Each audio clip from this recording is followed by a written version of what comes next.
Hello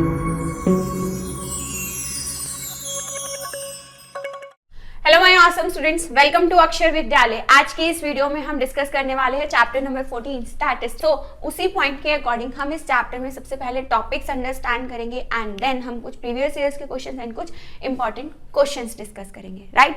so let us start the video. So सबसे पहले समझते हैं कि स्टैटिस्टिक्स क्या होता है। स्टैटिस्टिक्स क्या है? It concerns with collecting, organising, analysing, interpreting and presentation of data. तो बेसिकली किसकी बात हो रही है यहाँ पर बात हो रही है हमारे पास डेटा की, राइट। कोई भी डेटा होगा उसको हम कलेक्ट करेंगे, देन उसको हम ऑर्गेनाइज करेंगे किसी भी वे में, देन उसका कुछ एनालिसिस करेंगे, देन उससे कुछ इंटरप्रिटेट करके हम कुछ फाइनल रिजल्ट निकालेंगे एंड देन उस डेटा को हमें प्रेजेंट करना, राइट। तो इस सब की जो स्टडी है वो क्या कहलाती है? Statistics, right. फॉर एग्जाम्पल, अगर छोटा सा मैं आपको एक एग्जाम्पल दूं, तो जैसे वेदर फोरकास्टिंग होती है, राइट। साइंटिस्ट वेदर फोरकास्टिंग करते हैं, वो किस बेसिस पर करते हैं कि फ्यूचर में जो है हमारे पास किस टाइप का टेम्परेचर होगा, किस टाइप का वेदर होगा, वो किस बेसिस पर करते हैं? वो क्या करते हैं, पहले प्रीवियस ईयर्स का डेटा कलेक्ट करते हैं, राइट। तो सबसे पहला प्रोसेस क्या हो गया? डेटा को कलेक्ट करने का। देन वो उस डेटा को ऑर्गेनाइज करते हैं, किसी भी वे में ऑर्गेनाइज कर सकते हैं, अनग्रुप्ड की फॉर्म में भी और ग्रुप्ड की फॉर्म में भी, टैबुलर फॉर्म में भी, राइट। ग्रुपिंग करने के बाद, ऑर्गेनाइज करने के बाद वो उस डेटा को एनालाइज करते हैं, देखते हैं कि जो है लास्ट 10 ईयर्स में दिसंबर मंथ में कितना टेम्परेचर था, कितनी रेन हुई, देन जनवरी में कैसा रहा, देन उसमें फरवरी में कैसा रहा। तो इन सब के बेस पर वो उसको एनालाइज करते हैं, देन वो इंटरप्रिटेट करके कुछ रिजल्ट निकालते हैं कि जो फ्यूचर में जो टेम्परेचर होगा वो प्रीवियस ईयर्स के डेटा को देखते हुए किस टाइप का रहेगा, राइट। तो इस सब की जो स्टडी है मैथमेटिक्स में उसको हम क्या बोलते हैं? Statistics, right. अब जो यही हमारा डेटा है वो डेटा हमारा दो टाइप्स का हो सकता है, ग्रुप्ड और अनग्रुप्ड डेटा, राइट। तो अनग्रुप्ड डेटा के बारे में आपने क्लास 9th में पढ़ा हुआ है, ठीक है। क्लास 9th में आपने सीखा था कि इसका हम मीन, मोड और मीडियन जो है वो सब कुछ कैसे निकालते हैं। किसका सीखा था आपने? आपने सीखा था ग्रुप्ड डेटा का। और अनग्रुप्ड डेटा कैसा होता है? बस डेटा कुछ भी ऐसे रैंडमली लिखा हुआ है। सपोज ये जो है ये हमारे क्लास के स्टूडेंट्स के मार्क्स हैं, तो सारे स्टूडेंट्स के मार्क्स हमने इस टाइप से लिख दिए, राइट। लेकिन इस तरह से डेटा जो है वो स्टडी करना थोड़ा सा मुश्किल हो जाता है, इसीलिए हम मूव ऑन हुए किस पर? ग्रुप्ड डेटा पर, राइट। तो ग्रुप्ड डेटा जो है हमारे पास कैसा होता है? अगर हमने डेटा को टेबुलर फॉर्म में लिख दिया तो वो डेटा हमारा क्या कहलाता है? Grouped data. मीन्स अब डेटा, ग्रुप्ड डेटा भी मेरे पास दो टाइप का है, कॉन्टिन्यूस और डिसकॉन्टिन्यूस। सो कॉन्टिन्यूस और डिसकॉन्टिन्यूस डेटा के अंदर हम कुछ इंपॉर्टेंट टर्म्स पढ़ेंगे। सबसे पहले जब हम ग्रुपिंग कर रहे हैं डेटा की, तो जो ये 0 to 10, 10 to 20, 20 to 30, 30 to 40, जो ये वाला फर्स्ट वाला कॉलम है, इस फर्स्ट वाले कॉलम को हम क्या बोलते हैं? इसको हम बोलते हैं क्लास इंटरवल, राइट। जितनी भी ये हमारी वैल्यूज़ हैं इनको क्या बोलते हैं? इस कॉलम का नाम क्या होता है? Class interval. और इसके अंदर वैल्यूज़ कहाँ से होती हैं? 0 to 10, 10 to 20, 20 to 30। तो ये सारी हमारी किसका पार्ट है? क्लास इंटरवल का।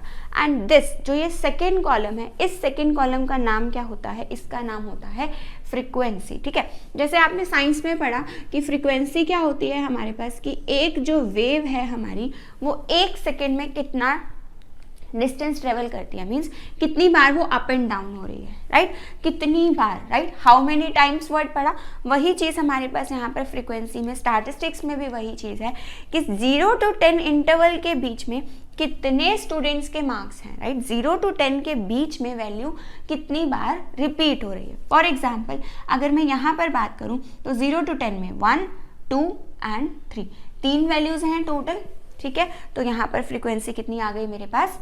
10 आ गई, ठीक है। अब इसी तरह से 10 to 20 की अगर मैं बात करूँ तो 10 to 20 में मेरे पास कितनी है? 1, 2, 3, 4 एंड 5। टोटल कितनी वैल्यूज़ हैं मेरे पास? 5 वैल्यूज़। लेकिन यही चीज़ अगर मैं डिसकॉन्टिन्यूस में चेक करूँ, 0 to 10 में, 0 to 10 में मेरे पास कितनी वैल्यूज़ हैं? 1, 2, 3 एंड 4। अब आप देख रहे हो मैंने क्या डिफरेंस किया कि कॉन्टिन्यूस डेटा में तो मैंने 10 की वैल्यू यहाँ पर नहीं ली, लेकिन जब मैं डिसकॉन्टिन्यूस डेटा को लेने लगी तो मैंने 10 की वैल्यू को काउंट यहाँ पर कर लिया, क्योंकि ये हमारा कॉन्टिन्यूस जो है, कॉन्टिन्यूस को हम क्या बोलते हैं? एक और नाम क्या होता है इसका? एक्सक्लूसिव, ठीक है। और डिसकॉन्टिन्यूस का नाम क्या होता है हमारा? इंक्लूसिव। ठीक है।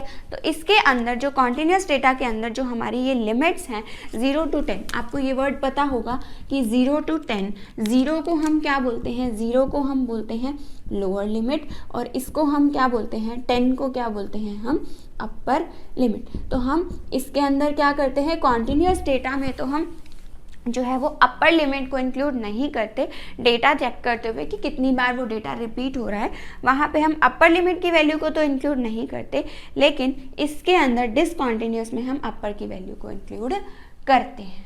ठीक है। अब आप क्या देख रहे हैं कि कॉन्टिन्यूस डेटा में यही 2-3 इंपॉर्टेंट चीज़ें हैं डेटा में कि क्लास इंटरवल क्या होता है, फ्रिक्वेंसी क्या होती है, लोअर लिमिट क्या होती है, अपर लिमिट क्या होती है। देन उसके बाद हमारे पास क्या आता है कि कॉन्टिन्यूस और डिसकॉन्टिन्यूस डेटा में मेन डिफरेंस क्या है कि इसकी लोअर लिमिट और नेक्स्ट वाले की अपर लिमिट जो है वो हमारी दोनों क्या होती हैं, सेम होती हैं। लेकिन यही अगर मैं डिसकॉन्टिन्यूस की बात करूं तो यहाँ पर जो वैल्यू है वो मेरी लोअर लिमिट की और अपर लिमिट की वैल्यू जो है वो मेरी डिफरेंट होती है। ठीक है। नाउ इतना इंट्रो पार्ट हमारा था चैप्टर का। इसके बाद मीन, मोड और मीडियन निकालना सीखेंगे हम ग्रुप्ड डेटा का, वो मैं आपको वीडियो में डिटेल में समझाऊंगी। So now let us start solving the questions. सबसे पहला टॉपिक हमारा क्या है, मीन निकालने का। ठीक है। जैसे कि मैंने आपको अभी पहले भी बताया कि हम जो है वो सिर्फ ग्रुप्ड डेटा के बारे में बात करेंगे, ग्रुप्ड डेटा का ही मीन, मीडियन और मोड निकालेंगे, क्योंकि अनग्रुप्ड डेटा का जो है वो हम क्लास 9th में पढ़ चुके हैं। तो अनग्रुप्ड डेटा कैसा है, जैसे मैंने आपको अभी बताया कि हमारे पास कुछ भी डेटा है, कोई भी वैल्यूज है, कोई भी पीस ऑफ इंफॉर्मेशन है, उसका हमें मीन निकालना है। तो कैसे निकालते थे, इसी चीज़ को मीन को हम बोलते थे क्लास 9th में, बोलते थे कि क्या है ये हमारा एवरेज। और एवरेज कैसे निकालते हैं, इन सारी वैल्यूज को प्लस करके and then divided by the total number of observation. ठीक है, यही काम करते। और यही सेम चीज़ जो है, यही फॉर्मूला हमारा किस में बदला है, किसके लिए बदला है, ग्रुप्ड डेटा के लिए। ठीक है। जो ये FIXI है, ये जो FIXI है ये मेरा क्या है, सम ऑफ ऑब्जर्वेशंस, एंड जो ये मेरा FI है ये मेरा क्या है, total number of observations. Right. तो इसके अंदर हमारे पास अब हम क्या पढ़ने वाले हैं, मीन निकालने वाले हैं, किसके लिए, ग्रुप्ड डेटा के लिए। और कौन सा मेथड है ये हमारा, ये इस मेथड का नाम हमारा है डायरेक्ट मेथड। और जो नेक्स्ट क्वेश्चन हम करेंगे मीन निकालने का, वो हम करेंगे किससे, एज्यूम्ड मीन मेथड से। हमारे पास क्या है, सबसे पहले आपको दिख रहा है FI एंड XI, दो चीज़ें। तो FI क्या है, मैंने आपको बताया, FI हमारे पास ये फ्रीक्वेंसी कि कोई भी नंबर जो है वो कितनी बार आ रहा है, मीन्स 5 to 15 मार्क्स जो है वो कितने स्टूडेंट्स के हैं, 2 स्टूडेंट्स के। 15 to 25 कितने स्टूडेंट्स के हैं, 4 स्टूडेंट्स के। How many times the value is repeating is called as the frequency. कोई भी वैल्यू कितनी बार रिपीट हो रही है, that is called my frequency. ठीक है। तो अब इसके अंदर हमारे पास सबसे पहले बात आती है XI निकालने की। XI कैसे निकालते हैं, XI क्या होता है, हमारा मिड पॉइंट। मिड पॉइंट किसका, इस क्लास का मिड पॉइंट। जब मिड पॉइंट निकालना होता है, आपने सेक्शन फॉर्मूला में भी पढ़ा है, तो मिड पॉइंट हमेशा कैसे निकालते हैं, दोनों वैल्यूज़ को प्लस करके और 2 से हम क्या कर देते हैं, डिवाइड। तो यहाँ पर कितना आ गया मेरा 20/2, so that means this will become my equal to 10। तो XI की वैल्यू यहाँ पर कितनी आ गई, 10। अब इसके बाद आप क्या करते हैं, आप हर बार इन्हीं वैल्यूज़ का मिड पॉइंट निकालते हैं, प्लस करते हैं, then divide by 2, plus and then divide by 2। वहाँ पे आपकी तो कैलकुलेशन मिस्टेक हो सकती है, दूसरी चीज़ आपका टाइम बहुत ज़्यादा यूटिलाइज होता है। मैं आपको एक ट्रिक बताती हूँ। आपको क्या करना है, आपको देखना है कि इन दोनों के बीच में कितना इंटरवल, कितना डिफरेंस है। इन दोनों के बीच में अगर आप डिफरेंस देखोगे तो कितना है, 10 का डिफरेंस है। वही 10 आप अपनी पिछली वैल्यू में प्लस कर दीजिए। 10 + 10 कितना हो गया, 20। अब फिर से 20 में 10 प्लस कर दीजिए, 30। फिर से 30 में 10 प्लस कर दीजिए, कितना आ गया मेरे पास, 40। खत्म, XI खत्म। नाउ अब क्या है, FI into XI। FI into XI मतलब दोनों को हमें क्या करना है, मल्टीप्लाई। इन दोनों को मल्टीप्लाई कर दीजिए। 2 को 10 से करेंगे 20, 4 को 20 से करेंगे 80, 3 को 30 से करेंगे 90, 1 को 40 से करेंगे, आपके पास आंसर कितना आएगा, 40। ठीक है। अब आपको दिख रहा है कि आपको यहाँ पर क्या चाहिए, फॉर्मूले में सिग्मा। और ये सिग्मा जो होता है, इस सिग्मा का मतलब क्या होता है, बेसिकली इस सिग्मा का मतलब होता है हमें इसका निकालना है सम। राइट। तो सम कैसे निकाल सकते हैं हम इन सारी वैल्यूज़ का। अब सम निकालने के लिए जो है आप अपना सिंपल मेथड यूज़ कीजिए। 2 + 4 6, 6 + 3 9, 9 + 1 is my going to be 10, ठीक है। 8 + 2 इज 10, 10 + 9 इज 19, 19 + 4 इज 23, ठीक है। या अब यहाँ पर मेरे पास कितना आ गया, सिग्मा एफ आई एक्स आई कितना है मेरे पास 230 divide by sigma F I कितना है मेरा 10, तो 0 से 0 कैंसिल आउट हो गई, आंसर कितना आ गया मेरे पास 23, ठीक है। अब एक चीज़ और, लास्ट में पेपर में क्वेश्चन को ऐसे मत छोड़ कर आइएगा, आप लास्ट में पेपर में आप लिख के आइएगा। उन्होंने क्या पूछा है, find the mean of the following ना, तो आप आंसर क्या लिखेंगे, mean of given distribution is 23, right. Mean of the given distribution is 23, so this is going to be your final answer, right. फटाफट से नोट डाउन कीजिए। Then next question करेंगे जिसमें कि हम समझेंगे कि एज्यूम्ड मीन मेथड जो है वो हम कैसे अप्लाई करते हैं। एंड जो ये वाला आपका क्वेश्चन है, ये वाला क्वेश्चन आपका 2020 में बोर्ड एग्जाम में आपका आया हुआ क्वेश्चन है, जैसे कि मैंने आपको बताया कि हम प्रीवियस ईयर क्वेश्चन सॉल्व करें। अब नेक्स्ट क्वेश्चन जो हम करेंगे वो आपका एनसीईआरटी का इंपॉर्टेंट क्वेश्चन है डिसकॉन्टिन्यूअस डेटा का। ये कॉन्टिन्यूअस डेटा है क्योंकि आप देख रहे हो कि इसकी ये वाली दोनों वैल्यूज हमारी सेम है, तो ये कॉन्टिन्यूअस डेटा का था।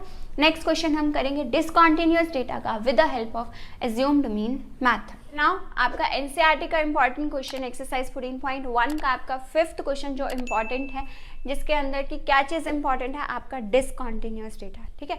डिसकॉन्टिन्यूअस डेटा कैसे है, अब आपको दिख रहा है, इसकी जो आपको दिख रहा है कि ये जो दोनों वैल्यूज़ हैं, ये दोनों वैल्यूज़ हमारी सेम नहीं है, ठीक है। तो इसको सेम बनाने के लिए हम क्या करते हैं, अब मीन निकालना है वही, और कौन से मेथड से निकाल रहे हैं हम, एज्यूम्ड मीन मेथड से। देखो अगर आप मीन निकाल रहे हैं किसी भी मेथड से, अगर आप मोड निकाल रहे हैं या फिर आप मीडियन निकाल रहे हैं, सबसे पहली चीज़ आपको क्वेश्चन स्टार्ट करने से पहले ये देखनी है कि ये दोनों वैल्यूज़ आपकी सेम है या नहीं है। अगर सेम नहीं है मीन्स ये डिसकॉन्टिन्यूअस डेटा है, आपको इसे किस में कन्वर्ट करना है, कॉन्टिन्यूअस डेटा में। देन अपने पेपर में आपको यहाँ पे सॉल्यूशन नंबर जरूर मेंशन करना है। उसके बाद हमारे पास, उसके बाद क्वेश्चन को आपको स्टार्ट करना शुरू करना है। देन अब आप देख रहे हो कि इन दोनों के बीच में डिफरेंस कितना है मेरा, इन दोनों के बीच में आपको दिख रहा है डिफरेंस है मेरा 1 का। इस 1 को, जो ये 53 - 53 जो तो डिफरेंस है मेरा 1, इस डिफरेंस को हमें करना है हाफ, यानी कि मेरे पास आंसर कितना आ गया 0.5, राइट। अब क्या करना है, आप इस लोअर लिमिट में से मुझे 0.5 जो है वो माइनस करना है, यानी कि 50 में से 0.5 अगर माइनस करेंगे तो कितना आ जाएगा 49.5, और इस वाली वैल्यू में मुझे जो है 0.5 प्लस करना है, तो यहाँ पे कितना आ गया 52.5। तो यानी कि मेरा जो नया क्लास इंटरवल बन जाएगा वो क्या बन जाएगा, 49.5 से लेकर के कहाँ तक 52.5, राइट। अब फिर से वही चीज़, आपको ये पूरा डेटा जो है वो दोबारा से कैलकुलेट करने की कोई ज़रूरत नहीं है। आपको क्या देखना है, इन दोनों के बीच कितना डिफरेंस है, इन दोनों के बीच डिफरेंस है हमारा 3 का। मीन्स 52.5 में से अगर मैं 49.5 को माइनस कर दूँ तो मेरे पास कितना आने वाला है, आंसर 3।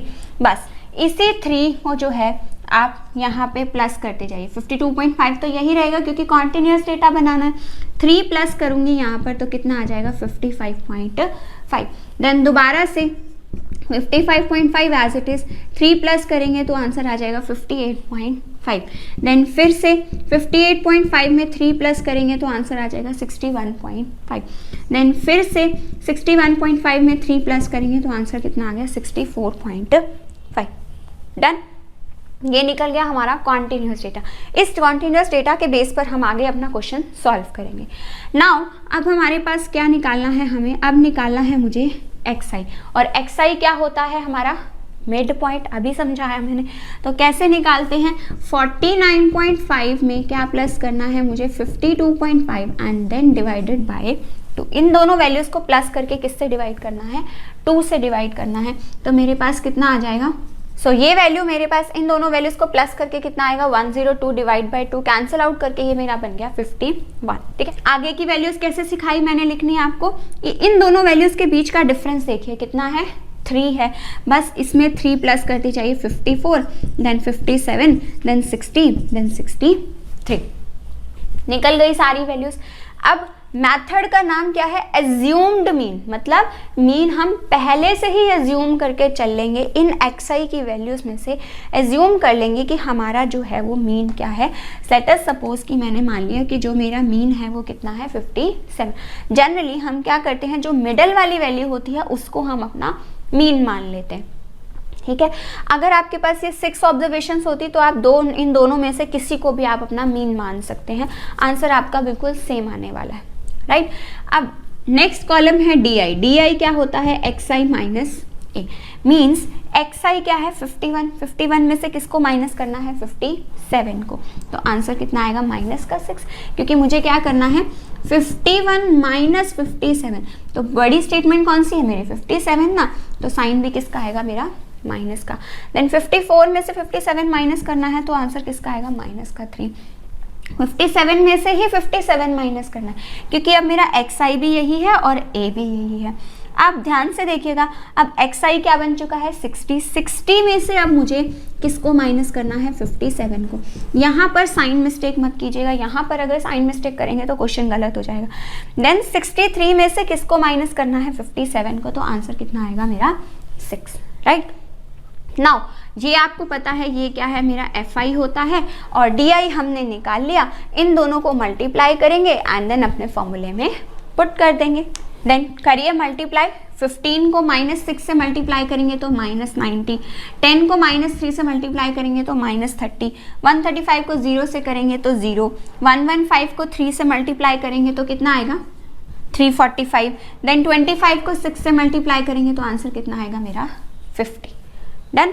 अब आपको दिख रहा है फॉर्मूले में आपको क्या चाहिए, fi di का सम और किसका सम, fi का सम, तो इनका सबका सम निकाल लीजिए। आपके पास सम कितना बनेगा इन सब का 90 एंड 30, ये आ जाएगा माइनस का 120 एंड प्लस का 150, this will be my 30 and then this will become my 375, ठीक है। अब इतनी फास्ट कैलकुलेशन करने के लिए आप क्या कर सकते हैं कि पहले माइनस वाली टर्म्स को एक साथ ऐड ऑन कर लीजिए। ये आंसर आया मेरा -120। अब जो भी नियर अबाउट वैल्यू दिख रही है ना, आपके पास कितना आया है माइनस का 120, इसके अंदर फटाफट से 150 को प्लस कर लीजिए, आपको इजीली पता चल जाएगा आंसर आएगा 30। देन 30 के अंदर आप अपना ये 345 प्लस कर दीजिए तो आंसर आ जाएगा आपका 375। डन। देन इधर की बात करते हैं, क्योंकि डिनोमिनेटर में क्या चाहिए मुझे सिग्मा fi। इन सारी वैल्यूज़ को जब प्लस करेंगे तो 5 5 5 5 5 4 टाइम्स आ रहा है, 4 टाइम्स आ रहा है तो यानी कि 5 4 20, कैरी आ गया 2 2 + 1 3 + 1 4 4 + 3 7 7 + 1 8 8 + 2 is 10, then carry 1 1 + 1 2 and 2 + 1 is 3। सब कुछ आ गया, a भी आ गया, fi भी आ गया, fi di भी आ गया, ठीक है। अब वीडियो को पॉज कीजिए, फॉर्मूले में वैल्यूज पुट कीजिए एंड देन चेकआउट कीजिए कि आपका आंसर सही आता है या नहीं आता, ठीक है। Meanwhile I am moving to the solution part. So now a कितना है मेरे पास, a है मेरे पास 57 प्लस सिग्मा fi di कितना निकला है मेरा, fi di निकला है मेरा 375 डिवाइडेड बाय सिग्मा fi कितना आया है मेरा 300। जब आप इन दोनों वैल्यूज़ को डिवाइड करेंगे तो आपके पास कितना आएगा 1.25, देन 57 में 1.25 प्लस करेंगे तो आंसर कितना आ जाएगा 58.25। So this is going to be your final mean, ठीक है। आप इसका मीन जो है वो सिंपल डायरेक्ट मेथड से भी निकाल करके अगर चेक करेंगे तो भी आपका यही आएगा, और अगर आप एज्यूम मीन मेथड से निकाल रहे हैं तो भी आपका मीन यही आएगा, right. So now moving ahead with the next question. So now moving ahead with the question number 3 of your exercise 14.1। ये क्वेश्चन आपका बहुत ज़्यादा आता है प्रीवियस ईयर्स के क्वेश्चंस में कि आपको जो है वो मीन दिया हुआ होता है और आपको मिसिंग फ्रीक्वेंसी निकालनी होती है। ये क्वेश्चन आपका मीन, मीडियन और मोड तीनों टाइप में आ जाता है कि आपको मीन दिया हुआ होगा या मोड या मीडियन, एंड आपको क्या निकालना होगा उसकी मिसिंग फ्रीक्वेंसी। जो ये मिसिंग फ्रीक्वेंसी है f, ये हमें फाइंड आउट करनी है, ठीक है। हम अपना क्वेश्चन सॉल्व करेंगे by using assumed mean method. सबसे पहली चीज़ आपको क्या देखनी है, सबसे पहली चीज़ आपको पेपर में क्या करना है, यहाँ पर लिखना है अपना solution number 3, right. And then आपको जो है चेक करना है कि ये आपका कॉन्टिन्यूअस डेटा है या फिर डिसकॉन्टिन्यूअस डेटा है। तो ये कैसा डेटा है आपका कॉन्टिन्यूअस डेटा, तो यानी कि आपको इसमें कुछ भी करने की ज़रूरत नहीं है। देन नेक्स्ट स्टेप क्या है, आपको निकालना है xi कैसे निकालते हैं, मिड पॉइंट 11 + 13 डिवाइडेड बाय 2, तो ये कितना आ जाएगा मेरे पास 24 divide by 2, so that means this will become equal to 12, ठीक है। बाकी की वैल्यूज कैसे निकालनी है, इन दोनों के बीच में कितना डिफरेंस है 2 का, तो बस यहाँ पे 2 प्लस कर दीजिए 14, 14 plus 2 16, 16 plus 2 18, 18 plus 2 20, 20 plus 2 22, 22 plus 2 24, right. Then क्या करना है, एज्यूम मीन मेथड में हमें क्या निकालना है, सबसे पहले ए। अब ए क्या बनेगा, कितने ऑब्जर्वेशंस हैं 1 2 3 4 5 6 एंड 7, तो आप क्या कीजिए 3 नीचे से छोड़ दीजिए, 3 ऊपर से छोड़ दीजिए, मिडल वाली वैल्यू को आप क्या बना लीजिए, अपना ए बना लीजिए। डन। तो हमारे पास क्या हो गया, अब क्या निकालना है xi माइनस ए, तो xi क्या है पहले 12, तो 12 माइनस 18 आप लिखकर अगर करना चाहे तो लिखकर कर लीजिए पेपर में। 12 माइनस 18 कितना आएगा मेरे पास, माइनस का 6, तो यहाँ पे आंसर कितना आ गया -6। देन 14 माइनस 18 कितना आ गया मेरा -4, देन 16 माइनस 18 -2, 18 माइनस 18 0। अब इसके बाद आपका ना ये रिपीट होनी स्टार्ट हो जाती है वैल्यू, ठीक है। जहाँ 0 आ गई ना, उसके बाद आप चाहो तो दोबारा से कैलकुलेट करके चेक कर लो, अदरवाइज आपका क्या होता है कि ये वैल्यूज ना रिपीट होनी शुरू हो जाती हैं प्लस में। 0 के एक तरफ आपकी वैल्यूज सारी माइनस में होती हैं, एक तरफ आपकी वैल्यूज सारी प्लस में आती हैं। डन।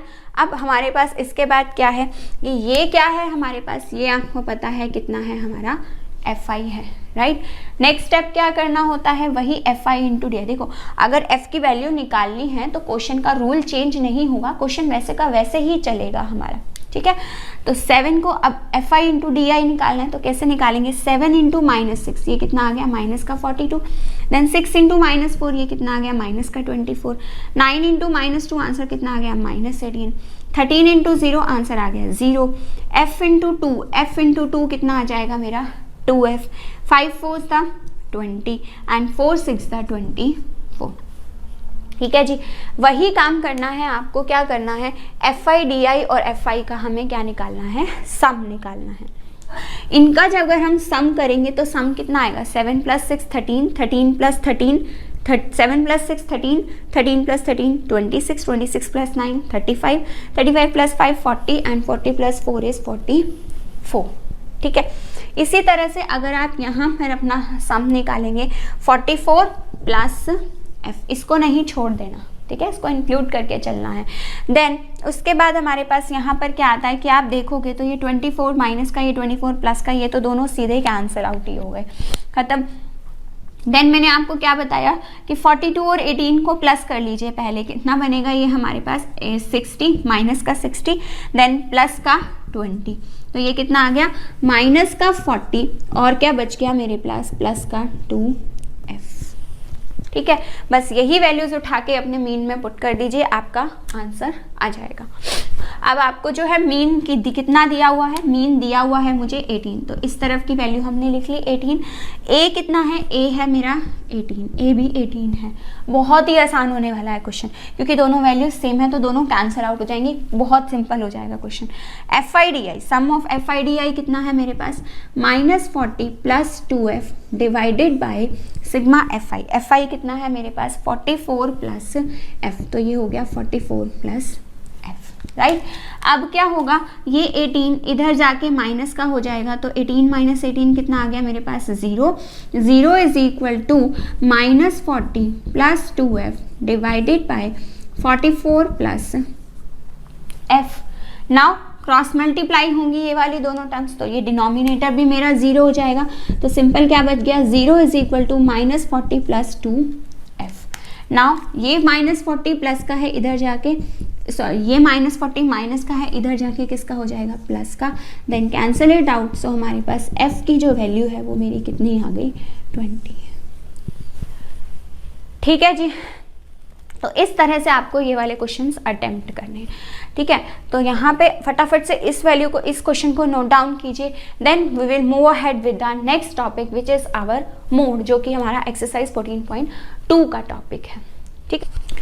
सो अब नेक्स्ट टॉपिक हमारे पास है मोड का, राइट। तो मोड निकालने के लिए, मोड का मतलब क्या होता है, मोड का मतलब होता है कि highest time, right, highest time कौन सी वैल्यू रिपीट हो रही है, ठीक है, वो चीज़ हमारी क्या कहलाती है, उससे हम क्या निकालते हैं, बेसिकली मोड निकालते हैं, राइट। जैसे कि सपोज करो अब फ्रीक्वेंसी, हमारी फ्रीक्वेंसी क्या होती है कि कोई भी वैल्यू कितनी बार रिपीट हो रही है, that is called my frequency, right.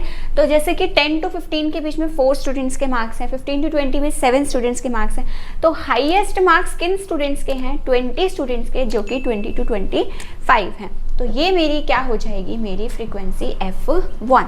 इसकी हेल्प से हम निकालेंगे अपना मोड, ठीक है। बस मोड का मतलब आप इतना समझ लीजिए कि वो वैल्यू निकालना जो कि हमारी हाईएस्ट टाइम रिपीट हो रही है, राइट। तो मोड निकालने के फॉर्मूले के लिए मेरे पास क्या है? F1 minus F0 divide by 2 F1 minus F0 minus F2 into H, ठीक है। तो सबसे पहले हमें फ्रीक्वेंसी में देखना है कि जो मेरी वैल्यू सबसे ज़्यादा बार आ रही है, सबसे बड़ी वैल्यू फाइंड आउट करनी, तो वो क्या है? मेरी F1। इससे ऊपर की वैल्यू मेरी क्या हो जाएगी? F0। और इससे नीचे की वैल्यू मेरी कितनी हो जाएगी? F2, ठीक है। अब इसके अंदर हमें क्या निकालनी होती है? सबसे पहले मॉडल क्लास। और मॉडल क्लास क्या होती है? जो भी मेरी हाईएस्ट फ्रीक्वेंसी के सामने वाली क्लास होगी। हाईएस्ट फ्रीक्वेंसी कितनी है? 20। इसके सामने वाली क्लास क्या कहलाएगी? मेरी model class, which is my 20 to 25, ठीक है। तो इसके अंदर मेरे पास L कितना आ जाएगा? यानी कि यहाँ पे ये L क्या होता है? लोअर लिमिट की वैल्यू, और लोअर लिमिट कितनी है? 20। और ये क्या होता है? हमारा अपर लिमिट, जो कि हमारे पास किससे डिनोट करते हैं? जिसको U से, ठीक है। देन हमें क्या चाहिए? और फॉर्मूले में L आ गया, F1 पता लग गया, F0 F2 सब कुछ पता चल गया। देन हमारे पास रह गया साइज, और H क्या होता है? इन दोनों वैल्यूज़ का माइनस, मीन्स 25 माइनस 20, तो आंसर कितना आ जाएगा मेरे पास? 5। सारी वैल्यूज़ वहाँ पर पुट कर दीजिए, आपके पास फाइनल आंसर आ जाएगा।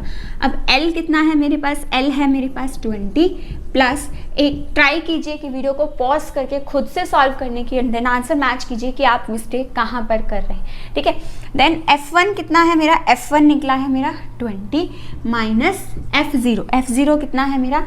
7 divided by 2 into F1, F1 कितना है मेरा? अगेन 20 माइनस F0, F0 कितना है मेरा? 7 माइनस F2, F2 कितना है मेरा? 8 इंटू H, और H कितना है मेरे पास? 5, ठीक है जी। तो बस सॉल्व कर दीजिए इसको। 20 प्लस 20 माइनस 7 आ गया मेरे पास 13, 2 into 20 is 40 minus 7 minus 8 is 15 into 5। तो मेरे पास ये कितना बन गया? 20 प्लस 13 इंटू 5 विल बी 65, और इन दोनों वैल्यूज़ को जब हम माइनस करेंगे तो कितना आ जाएगा? दिस विल बिकम माई 25, ठीक है। This will become my 25। देन इसको कैंसिल आउट कर दीजिए, so this will be 20 plus 13 by 5, और 13 बाई 5 कितना होता है हमारे पास? अप्रॉक्सीमेटली 2.6। तो my final answer will be equal to 22.6। तो मेरा मोड कितना आ गया इस क्वेश्चन का? Mode will be equal to 22.6, right. तो फाइनल आंसर इस तरह से लिख कर आना है। तो ये है हमारा किसका तरीका? मोड निकालने का। मॉडल क्लास बहुत ज़्यादा इंपॉर्टेंट है, ये सीख लीजिएगा अच्छे से, क्योंकि 1 मार्क का क्वेश्चन जो है आपका इस पर बन सकता है। फटाफट से इसे नोट डाउन कीजिए, अपना आंसर क्रॉस चेक कीजिए, then move ahead with the next question of the mode. और ये क्वेश्चन आपका जो है वो 2020 में आपके बोर्ड एग्जाम में आया हुआ है, right. So now next question हमारे पास जो है मोड निकालने का, ये क्वेश्चन आपका आया हुआ है 2018 में। पहले वाला क्वेश्चन आपका आया हुआ था 2020 में, और ये आपका क्वेश्चन जो है वो 2018 में आया हुआ है, राइट। वही कॉन्सेप्ट है मोड निकालने का। सबसे पहली चीज़ आपको अपना सॉल्यूशन नंबर लिखना है, जो भी आपका क्वेश्चन नंबर दिया हुआ होगा, राइट। देन आपको चेक करना है कि आपकी जो ये लोअर लिमिट और अपर लिमिट है, ये दोनों इक्वल हैं या नहीं है। अगर ये इक्वल ना हो तो क्वेश्चन अटेम्प्ट मत कीजिएगा, वरना क्वेश्चन पूरा आपका गलत हो जाएगा, ठीक है। चाहे आप कुछ भी निकाल रहे हैं, मीन, मोड, मीडियन, आप कुछ भी निकाल रहे हैं, सबसे पहली चीज़ आपको यही चेक करनी है कि आपकी ये दोनों वैल्यूज इक्वल हैं या नहीं है। वैसे चांसेस पेपर में ज़्यादातर ऐसा क्वेश्चन तब आता है जब आपको मीन निकालना हो, बट केयरफुली रहने के लिए, क्योंकि आपके एनसीईआरटी बुक में भी चैप्टर खत्म होने पर समरी में एक सेंटेंस मेंशन है कि मीन, मोड और मीडियन निकालने के लिए आपको जो है डेटा हमेशा कैसा होना चाहिए? कॉन्टिन्यूअस होना चाहिए। तो कुछ पता नहीं चलता, कई बार ऐसे क्वेश्चन में भी आपको वो डिसकॉन्टिन्यूअस डेटा दे सकते हैं, ठीक है। तो ध्यान रखिएगा, डिसकॉन्टिन्यूअस डेटा को पहले कॉन्टिन्यूअस में बदलिएगा, देन उस क्वेश्चन को आगे सॉल्व कीजिएगा, राइट। सबसे पहली चीज़ इसके अंदर क्या करनी है हमें? हाईएस्ट फ्रीक्वेंसी क्या है मेरी? क्या बन जाएगी? F1। 50 सबसे बड़ा है ना इसमें। 50 से ऊपर वाली वैल्यू क्या होगी मेरी? F0। 50 से नीचे वाली वैल्यू मेरी क्या होगी? F2। और 50 वाली जो क्लास है मेरी, ये मेरी क्या बन जाएगी? 30 to 5 to 40, ये मेरी क्या बन जाएगी? Model class. और मॉडल क्लास की लोअर लिमिट क्या है मेरी? 35। देन h क्या है मेरे पास, h क्या है 40 माइनस 35 यानी कि कितना आ गया मेरे पास 5। ठीक है, अभी इसी टाइप से मैं आपको आगे एक और क्वेश्चंस करवाऊंगी, 1 मार्क के क्वेश्चंस हैं वो, वहाँ पे उन्होंने मॉडल क्लास और मीडियन क्लास पूछी है, उसकी लोअर लिमिट पूछी है, उनका सम पूछा है, 1 मार्क के क्वेश्चंस हैं। अभी बस मोड खत्म करके 1-2 क्वेश्चंस मीडियन के करेंगे, देन उन क्वेश्चंस पर मूव ऑन करेंगे, राइट। सो हमारे पास क्या है, L की वैल्यू कितनी आ गई यहाँ पर मेरे पास, L आ गया मेरे पास 35 प्लस F1 कितना है, F1 है मेरा 50, पुट कर दीजिए 50 माइनस F0 कितना है मेरा 34 डिवाइडेड बाय 2F1, F1 कितना है मेरा, F1 है मेरा 50, then again minus F0, F0 कितना है मेरा 34, देन माइनस F2, F2 कितना है मेरा 42 इंटू H, और H कितना है मेरा, H है मेरा 5। ठीक है, बस निकाल दीजिए आंसर। सो सारी वैल्यूज पुट कर दी मैंने, उसके बाद 50 माइनस 34 किया तो कितना आया 16, इन सब वैल्यूज को मल्टीप्लाई किया, इन दोनों को सॉल्व किया 76, 100 माइनस 76 कितना होता है 24, एंड 16 इंटू 5 कितना आ गया मेरे पास 80। देन मैंने दोनों वैल्यूज को 8 के टेबल पर कट किया, 8 3 था 24 एंड 8 10 था 80, देन 10 बाय 3 को डिवाइड किया तो कितना आ गया 3.33, 35 प्लस 3.33 आंसर कितना आ गया 38.33। सो फाइनल आंसर जब लिखेंगे पेपर में तो क्या लिखेंगे, that mode is equal to 38.33। ठीक है, बहुत ही इजी चैप्टर है ये, आपकी कैलकुलेशन स्ट्रांग होनी चाहिए बस, right. Now move ahead with the next part, जिसमें हम क्या निकालने वाले हैं, क्या सीखेंगे, median. So now moving ahead with the median. Median आपको नाम से पता चल रहा है कि नाम से समवट रिलेट कर रहा है ये मिड वैल्यू को, मिड से क्या बना मीडियन। ठीक है, तो जब किसी डेटा सेट को हमने एक ऑर्डर में अरेंज कर दिया तो उस ऑर्डर में अरेंज करने पे जो हमारी मिडल वाली वैल्यू होगी that will be called as my median. ठीक है, सपोज कीजिए कि हमारे पास क्या है, कुछ स्टूडेंट्स की हाइट है। ठीक है, स्टूडेंट्स को हमने हाइट के अकॉर्डिंग खड़ा किया है, तो हमें क्या जानना है कि मिड वाली वैल्यू क्या है, सबसे मीडियम जो मिड वाली हाइट है वो हमारी कौन सी है। तो कैसे होगा, हम कैसे करेंगे, सबसे पहले उन स्टूडेंट्स को हाइट के अकॉर्डिंग अरेंज करेंगे, हाइट के अकॉर्डिंग खड़ा करेंगे, सबसे पहले सबसे छोटा, फिर उससे बड़ा, फिर उससे बड़ा, फिर उससे बड़ा। तो जो वो स्टूडेंट्स हमारा बीच में आएगा, मिड में आएगा, वो हमारा क्या कहलाएगी, हमारी मीडियन हाइट। ठीक है, तो यही चीज़ हमारे पास क्या है, यहाँ पर मीडियन निकालते हुए भी हमारे पास यही चीज़ है। ठीक है, इसी तरह से प्रैक्टिकली अगर हमें डेटा दिया हुआ है तो हम वहाँ से मीडियन कैसे निकालते हैं, वहाँ तो स्टूडेंट्स तो सिंपली अरेंज करके निकाल सकते हैं, लेकिन जब डेटा की बारी आ गई, बहुत ज़्यादा डेटा की बारी आ गई, तो अरेंज करके निकालना बहुत मुश्किल हो जाता है। तो इसीलिए हम उसके लिए क्या करते हैं, मैथमेटिकल फॉर्मूलाज यूज करते हैं। ठीक है, तो जैसे हमने मोड निकालते हुए मॉडल क्लास सीखी, वैसे ही मीडियन निकालने के लिए हमें क्या सीखनी पड़ेगी, मीडियन क्लास सीखनी पड़ेगी। तो अब आप देख रहे हो 2020 में आपके पास 1 मार्क का क्वेश्चन आया हुआ है, that find the upper limit of the median class. तो मीडियन क्लास निकालने के लिए हमें क्या करना पड़ता है, मॉडल क्लास में तो सिंपल हमने हाईएस्ट फ्रीक्वेंसी ढूंढी थी, लेकिन मीडियन क्लास निकालने के लिए हमें एक और चीज़ निकालनी पड़ती है जिसको हम क्या बोलते हैं, कॉम्युलेटिव फ्रीक्वेंसी। तो इसके लिए क्या करते हैं, पहली वैल्यू एज इट इज़ यहाँ पर लिखी, देन इन दोनों वैल्यूज़ को प्लस कर दीजिए, 8 + 10 कितना हो गया 18, देन इन तीनों वैल्यूज़ को प्लस कर दीजिए, 18 + 19 मेरे पास कितना आ जाएगा, it will be 37, then in चारों वैल्यूज को प्लस कर दीजिए, हमारे पास आंसर कितना आ जाएगा 62, देन इन सारी वैल्यूज को प्लस कर दीजिए, आपके पास आंसर कितना आ जाएगा 70, राइट। सो हमारे पास यहाँ पर नंबर ऑफ ऑब्जर्वेशंस कितनी आ गई, टोटल 70। ठीक है, तो मीडियन निकालने के लिए आपको सबसे पहले क्या निकालनी पड़ती है, मीडियन क्लास। तो मीडियन क्लास निकालने के लिए हमारा क्वेश्चन ही क्या है कि हमें अपर लिमिट निकालनी है किसकी, मीडियन क्लास की। तो मीडियन क्लास के हमारे पास नंबर ऑफ ऑब्जर्वेशंस कितनी आई हैं, 70/2, this is equal to my 35, right. So 35th observation अब ये कहाँ से ढूंढेंगे, आप ध्यान दे दीजिएगा कि मुझे जो है, मुझे जाना है अपनी कॉम्युलेटिव फ्रीक्वेंसी में और देखना है कि इसके नियरेस्ट सबसे बड़ी वैल्यू कौन सी है, इससे पहली बराबर इसके या इससे बड़ी वैल्यू कौन सी है कॉम्युलेटिव फ्रीक्वेंसी में, दिस इज माई 37। तो जो ये वाली वैल्यू हो जाएगी, this value will become my median class. Right. So median class हो गई ये वाली वैल्यू अगर मेरी, तो मुझसे क्या पूछा है क्वेश्चन में, उन्होंने क्वेश्चन में पूछा है कि मुझे इसकी क्या बतानी है, अपर लिमिट। सो अपर लिमिट क्या निकल जाएगी मेरी, upper limit will be equal to my 50। जैसे कि मैंने आपको बताया कि ये क्या होती है लोअर लिमिट और ये क्या होती है मेरी अपर लिमिट, ठीक है। तो ये हो गया हमारा मीडियन क्लास का concept. Now let's move ahead with some more question जिसमें कि हम मीडियन निकालना सीखेंगे, ठीक है। ये हमारा 2020 का 1 मार्क का क्वेश्चन है। सो नेक्स्ट क्वेश्चन हमारे पास क्या है, अब मीडियन निकालना है। मीडियन निकालने का फिर से आपको वही काम करना है। आपको सबसे पहले क्या निकालनी है, अपनी कॉम्युलेटिव फ्रीक्वेंसी। कैसे निकालेंगे, 14 + 16 यहाँ पर मेरे पास कितना आ गया 30, 30 + 28 कितना बन गया 58। सो इन सारी वैल्यूज़ को जैसे अभी मैंने कॉम्युलेटिव फ्रीक्वेंसी निकालनी सिखाई है, वैसे इनकी सारी की मैंने क्या निकाल दी, cumulative frequency. 14 as it is, फिर इन दोनों वैल्यूज़ का सम, देन इन तीनों वैल्यूज़ का सम, देन इन चारों वैल्यूज़ का सम, देन इन पांचों वैल्यूज़ का सम, देन इन सारी वैल्यूज़ का सम 6 वैल्यूज़ का, देन इन 7 वैल्यूज़ का, ठीक है। यहाँ पर नंबर ऑफ ऑब्जर्वेशंस कितनी आ रही हैं, टोटल नंबर ऑफ ऑब्जर्वेशंस आई हैं मेरे पास 110। सो सबसे फर्स्ट स्टेप मेरे पास क्या है, मुझे क्या निकालना है, n/2 means 112 divide by 10, then it will become my 55, ठीक है। n/2 निकल गया।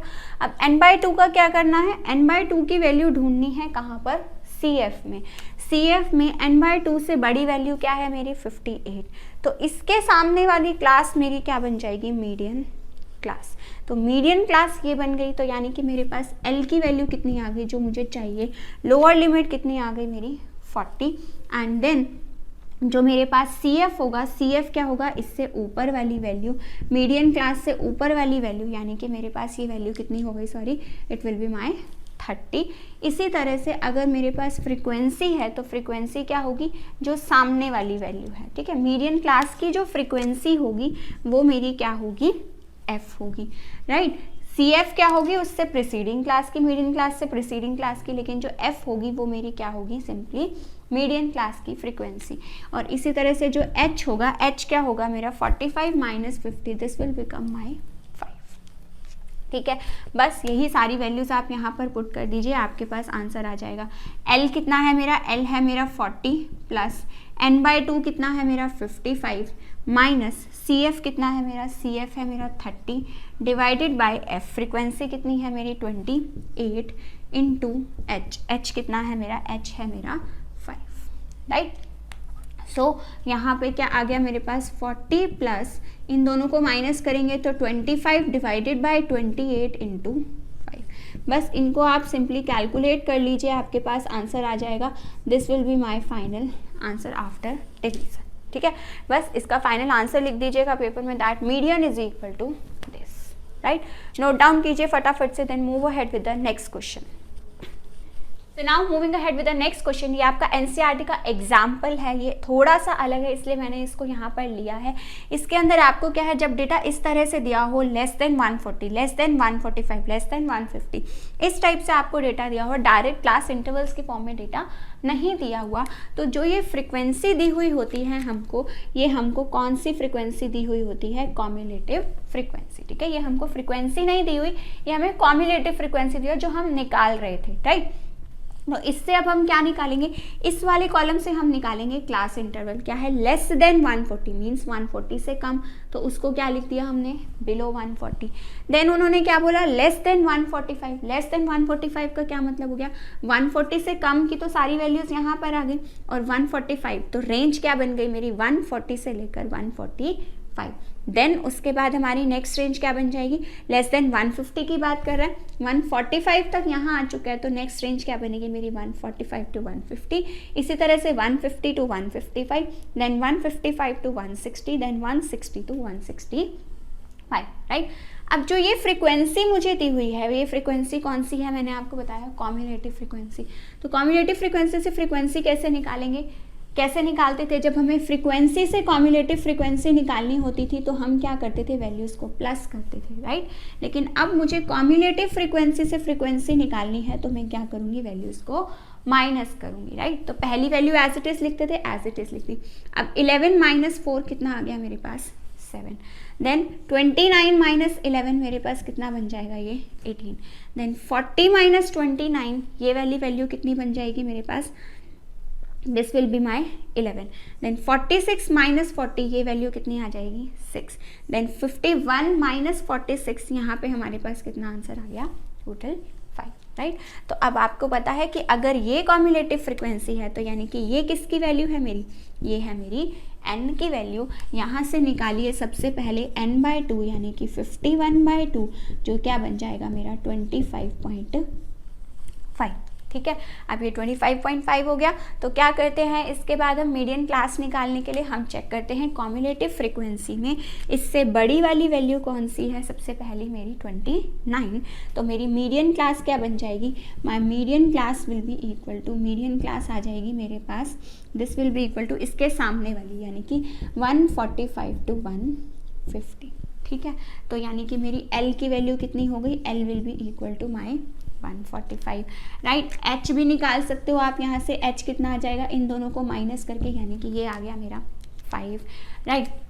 कॉम्युलेटिव फ्रीक्वेंसी CF चाहिए ना फॉर्मूले में, CF क्या होता है, मीडियन क्लास से ऊपर वाली वैल्यू, ऊपर वाली वैल्यू क्या है मेरी 11, और हमारे पास फ्रीक्वेंसी क्या होती है जो हमारी मीडियन क्लास की फ्रीक्वेंसी है, that means this is equal to 18। सारी वैल्यूज पुट कीजिए एंड फाइनल आंसर निकले। इसी टाइप का एक और क्वेश्चन है आपके पास NCERT बुक में अबव का, वो भी क्वेश्चन एक बार जरूर ट्राई कीजिएगा क्योंकि ये दोनों क्वेश्चन आपके थोड़े से इंपॉर्टेंट हैं, right. Now moving ahead with the next question, जिसमें अभी तक हमने क्या सीख लिया है, मीडियन क्लास कैसे निकालते हैं और मॉडल क्लास कैसे निकालते हैं, ठीक है। तो अब उसी पर ही बेस्ड आपके पास 2020 में एक क्वेश्चन आया हुआ है। क्या बोला है उन्होंने, find the sum of the lower limit of the median and the modal class of the following distribution. इस डिस्ट्रीब्यूशन की हमें मीडियन और मॉडल क्लास निकालनी है, देन उनकी लोअर लिमिट का क्या निकालना है, हमें सम निकालना है, ठीक है। तो सबसे पहले निकाल लेते हैं, सबसे पहले क्या निकाल लेते हैं, मॉडल क्लास निकाल लेते हैं, इजी है निकालनी। मॉडल क्लास कैसे निकलती है, सबसे पहले हम हाईएस्ट फ्रिक्वेंसी चेक करते हैं, देन उसके सामने वाली जो क्लास होती है वो हमारी क्या होती है, मॉडल क्लास। तो मेरी मॉडल क्लास क्या हो जाएगी यहाँ पर, modal class will be equal to 15 to 20, और इसकी लोअर लिमिट कितनी हो जाएगी, मेरी लोअर लिमिट हो जाएगी 15, राइट। इसी तरह से अब मुझे नेक्स्ट क्या निकालनी है, मीडियन क्लास, राइट। तो मीडियन क्लास कैसे निकलती है हमारी, आपको पता है कि मीडियन क्लास निकालने के लिए हमें सबसे पहले क्या निकालना पड़ता है, n/2। n/2 means number of observation, total number of observation ये कितनी है हमारी 66/2, जो कि कितना आ गया मेरा 33 रह गया। देन हमें क्या करना होता है कि 33 से बड़ी वैल्यू मुझे यहाँ पर चेक करनी है कॉम्युलेटिव फ्रीक्वेंसी में, वो कितनी है मेरी 37 है। देन 37 के सामने वाली क्लास क्या बताया मैंने आपको पिछले क्वेश्चंस में कि 37 के सामने वाली क्लास मेरी क्या हो जाती है, मीडियन क्लास। तो मेरी मीडियन क्लास क्या बन गई, median class will B, median class कौन सी हो जाएगी 10 to 15, और इसकी लोअर लिमिट क्या आ जाएगी, इसकी लोअर लिमिट आ जाएगी मेरी 10। निकल गई दोनों की हमारी लोअर लिमिट। सो इसके बाद मुझे क्या करना है, इसके बाद सिंपली करना है दोनों का सम। तो 10 + 15 आंसर कितना आ गया मेरे पास 25, right. So now moving to the last question of this video. और अगर आपको और क्वेश्चंस की प्रैक्टिस करनी है तो मैंने डिस्क्रिप्शन बॉक्स में PDF का लिंक अटैच किया है, वहाँ पर अराउंड 23 क्वेश्चंस हैं फ्रॉम द लास्ट 5 ईयर्स 2018 से लेकर के उस PDF में सारे प्रीवियस ईयर्स के क्वेश्चंस हैं, तो वहाँ से आप और क्वेश्चंस की प्रैक्टिस कर सकते हैं, right. Now moving to the last question of the video, जिसमें उन्होंने क्या बोला है, अब हमें ये वाला फॉर्मूला यूज करना है फॉर द, जो ये क्वेश्चन आपका है ये 2020 में आया हुआ है, राइट। क्या बोला है, the median and the mode of the following distribution are 26 and 29। तो पहले क्या लिखा है उन्होंने, मीडियन, तो यानी कि जो वैल्यू पहले लिखी है वो किसकी होगी, हमारी मीडियन की होगी। देन उन्होंने किसकी बात की है, मोड की, तो यानी कि जो नेक्स्ट वैल्यू लिखी है वो मेरी किसकी होने वाली है, मोड की वैल्यू। देन उन्होंने हमसे पूछा क्या है कि हमें क्या निकालना है, मीन निकालना है, राइट। तो इस तरह का अगर क्वेश्चन आएगा तो बिना टेबुलर फॉर्म का तो आपको क्या करना है, आपको ये वाला फॉर्मूला अप्लाई करना है। इस फॉर्मूले में बस अपनी वैल्यूज पुट कर दीजिए। फॉर्मूला क्या है, 3 times of median is equal to mode plus 2 times of mean, right. तो वैल्यूज पुट करते जाइए, आपके पास आंसर आ जाएगा 3 into मीडियन कितना है मेरे पास, मीडियन दिया हुआ है मुझे 26, this is equal to mode कितना है मेरा 29 प्लस 2 times ऑफ मीन, ठीक है। तो मेरे पास यहाँ पर कितना आ गया, यानी कि आंसर दिस विल बिकम माई 78 और ये जो 29 है ये इधर जा करके क्या हो जाएगा मेरा माइनस हो जाएगा. सो दैट मीन्स 78 माइनस 29. तो इन दोनों में हमारे पास क्या आ गया 49 is equal to 2 times of mean. Then आपको पता है कि ये 2 इधर मल्टीप्लाई में है तो इधर जाके क्या हो जाएगा डिवाइड. तो यानी कि 49/2 will be equal to my mean. और इसी चीज़ को जब आप डिवाइड करेंगे तो आपके पास आंसर कितना आ जाएगा 24.5. राइट. देन मैंने आपको जैसे समझाया पूरी वीडियो में कि आपने जो है वो पेपर में पूरा आंसर लिख कर आना है. तो लास्ट में आप अपना आंसर क्या लिखेंगे that mean is equal to 24.5. जहाँ कहीं भी यूनिट्स लिखनी है, जहाँ कहीं भी डेसिमल्स लिखने हैं, इन छोटी छोटी चीज़ों का ध्यान रखिएगा सो दैट कि आपका पेपर अटेंशन में जो है वो बिना मतलब के मार्क्स आपके ना कटे. राइट. नोट डाउन कीजिए फटाफट से. So if you find this video useful for you, then please do like and share my video, and please do subscribe the channel and hit the bell icon. Thank you.